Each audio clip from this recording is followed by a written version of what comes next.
Good morning, all, and thank you for joining us on the Global Realignment Podcast, where we will be discussing issues related to our nation's national security and geopolitics. Today, we will be discussing recent developments and statements made by President Donald Trump concerning the Russo-Ukrainian conflict and the U.S.'s interest in Ukraine's rare earth resources. Interests that the U.S. has had for years, even prior to the breakout of the special military operation. And this is an article from the Financial Times where Donald Trump has given some statements related to his interest in extracting these rare earth resources for national security purposes, U.S. national security purposes, in exchange for continued military and economic aid to Ukraine. The article says, quote, President Trump on Monday said he wanted a deal granting the U.S. access to Ukraine's rare earth resources in exchange for continued military and economic aid to Kiev as it struggles to halt Russia's invasion. Now, for anybody who's been following this conflict, you'll understand that the idea of continued military aid to Ukraine being part of any deal that's forged between the Russians, the U.S. and Ukraine would be problematic for the Russians. One of the Russians' stated objectives is to completely demilitarize the Ukraine. So the idea of a military contingent from Europe or the U.S. or continued military aid to build up Ukraine's military or any kind of NATO involvement is off the table on the Russian side of things. And so that's kind of interesting already. There's this kind of assumption that military aid is going to continue under any negotiated agreement between the Russians and the Ukrainians. And the idea of continued military aid, this idea has been floated before by Trump. I think it was summer of last year, Trump gave an interview on Fox News where he was discussing the idea of continuing to give even more military aid than Ukraine already has if Putin proves to be intransigent during the negotiating process. And so this is obviously something that, on the one hand, the U.S. is keeping on the table indefinitely, the military aid component, while on the other side, the Russians are saying that's just a non-starter for any negotiation. The article goes on, and this is a quote from Trump, "We're looking to do a deal where they're going to secure what we're giving them," which would be the Ukraine's basically securing and rebuilding the area that's left after we would probably assume some kind of Russian consolidation of the Donbass, the four oblasts that they invaded in 2022, Kherson, Zaporozhye, Lugansk, and Donetsk. What we're giving them, they're going to secure what we're giving them with the rare earth and other things. So basically, they would use those rare earth resources. Presumably, we would be helping them to extract them. Probably American firms would go in and help them extract those resources, and they would use the revenues from those resources to rebuild what's left of Ukraine after the war. Trump goes on saying, we're putting in hundreds of billions of dollars. They have great rare earth, and I want security of the rare earth, and they're willing to do it. Zelensky presented an outline of the plan to Trump in New York last September during the U.S. Election campaign, where the idea of basically continued American assistance would be exchanged for these access to these rare earth resources. And yes, that was part of the plan Zelensky came up with. I think earlier last year, he came up with what it was called the Victory Plan, and that was one of the components, the access to the rare earth resources.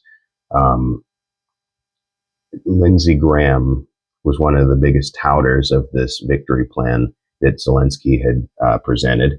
Trump wasn't too interested in September of last year when Zelensky had visited him after Trump cinched the nomination. He wasn't too enthusiastic about the plan itself or even seeing Zelensky. And I remember the meeting that they had together. It was pretty icy and awkward. And so it seems like maybe Trump has, shifted his opinion on this. Lindsey Graham is probably one of the biggest Ukraine hawks. And I think that given the statements, the vitriolic statements that he's made over the course of many years about these resources and the importance of them to U.S. national security, he's made plenty of statements about these things. And I'm sure that this is certainly something that interests him and excites him. Kiev holds vast reserves of titanium, iron ore, and coal, as well as about 500,000 tons of untapped lithium, collectively estimated to be worth tens of trillions of dollars.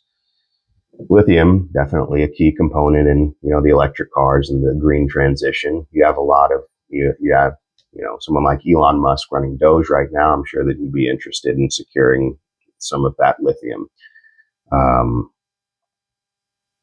And most of it, actually, if you just take a look at a map, you have two lithium iron ore spots. One is located in Donetsk, the other in Zaporozhye, two of the regions that Russia annexed, and they haven't completely consolidated those regions militarily, but they're about halfway there. They're basically all the way there with the concerning Donetsk. But you have two lithium ore spots in those two oblasts, and you've got two in central Ukraine, and I'm sure that these are the ones that would be exploited.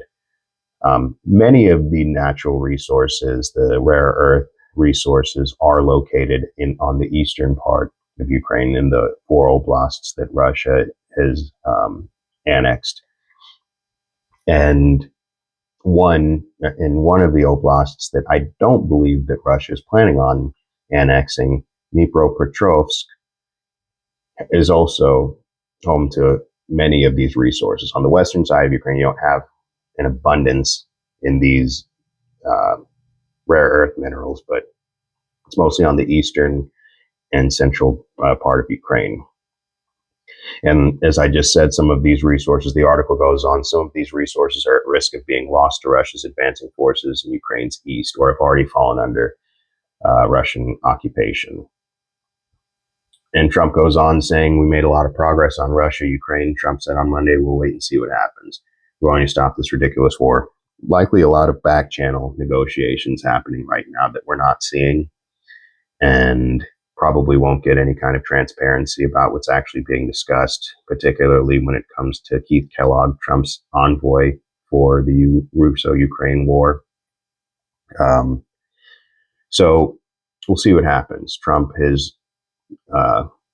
made the promise since before he cinched the nomination that he'd end this war before he was inaugurated. That didn't happen. And now there's just been this kind of lull. There's been, statements made, a lot of mixed messaging as it relates to how this conflict could potentially be resolved. And maybe that's intentional, a lot of mixed messaging, likely just a result of, Trump's negotiating style and strategy.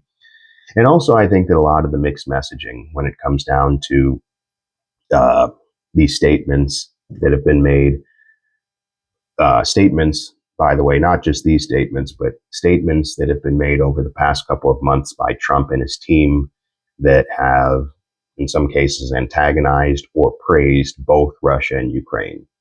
Lots of mixed messaging. That's what I mean by that. And I think that that's also a result not just of strategy, but of just the various factions within Trump's administration right now and within Congress itself. I mean, I think he's receiving from both Ukraine hawks and doves information and input that could be definitely beneficial. But on the other hand, it can also convolute the messaging, and therefore the negotiating posture of both the Russians and the Ukrainians. And that could potentially draw out the negotiations even further. It could, they could just create several variables because everybody wants to see each faction wants to see their own result, obviously. Another example of this mixed messaging that we're seeing is last week on the 28th, Marco Rubio basically halted um, all foreign aid, with the exception of Israel, Egypt, and Jordan. Um, this is from AP. Secretary of State Marco Rubio, who initially exempted only emergency food programs and military aid to Israel and Egypt for the aid pause, agreed Tuesday to at least temporarily keep spending money on humanitarian aid programs and life-saving medicine, medical food and services. While some of the aid community expressed hope Rubio's move would rescue more of the programs that keep alive refugees, the gravely ill, and others around the world, U.S.-funded operations of all kinds stepped up the pace of layoffs, furloughs, and program shutdowns. And the truth is that, and we'll get into how this relates to the next portion of what I'll be talking about. The truth is that much of the aid that Ukraine receives is from the Department of Defense and not the State Department. These freezes, if I understand them correctly, predominantly pertains to the State Department. And the State Department does fund certain military aspects of certain military aid does come from the State Department, and that would be what was frozen. But this was last week. This week, it came out that on the 3rd, this is from Reuters, that U.S. shipments of weapons into Ukraine were briefly paused in recent days before resuming over the weekend as the Trump administration debated its policy towards Kiev. And so last week, a certain portion of military aid and economic assistance was frozen for Ukraine. A couple days later, unfrozen. And again, this is kind of what I mean by mixed messaging. And this is likely just a result of the different factions that have Trump's ear right now related to this conflict. So again, could be beneficial, maybe not, or it could basically throw a wrench in any future negotiations because, trust can be broken very easily in a situation like this. The idea that this is going to be a cakewalk, right? And that this can be handled like any of the other negotiations that Trump has engaged in his first term is, I would argue, fantasy, largely because this thing started in 2014. Some would argue that it even stretches back to the 90s. And you have, civil war from 14 to 22, and then you've got the special military operation. There's a lot of history. There are plenty of politics and just, long-term repercussions that can stem from any negotiated peace. And so there are a lot of sensitive,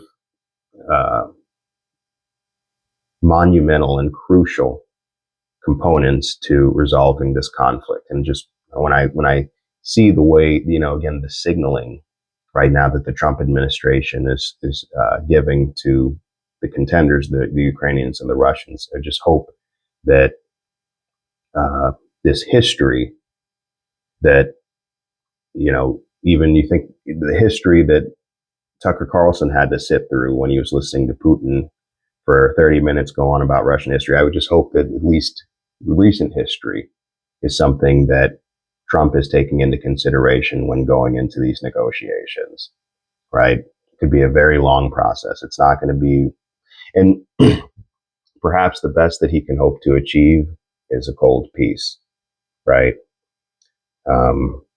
Because both sides right now, I would say, are pretty dug in when it comes to their positions on what's going on in the war.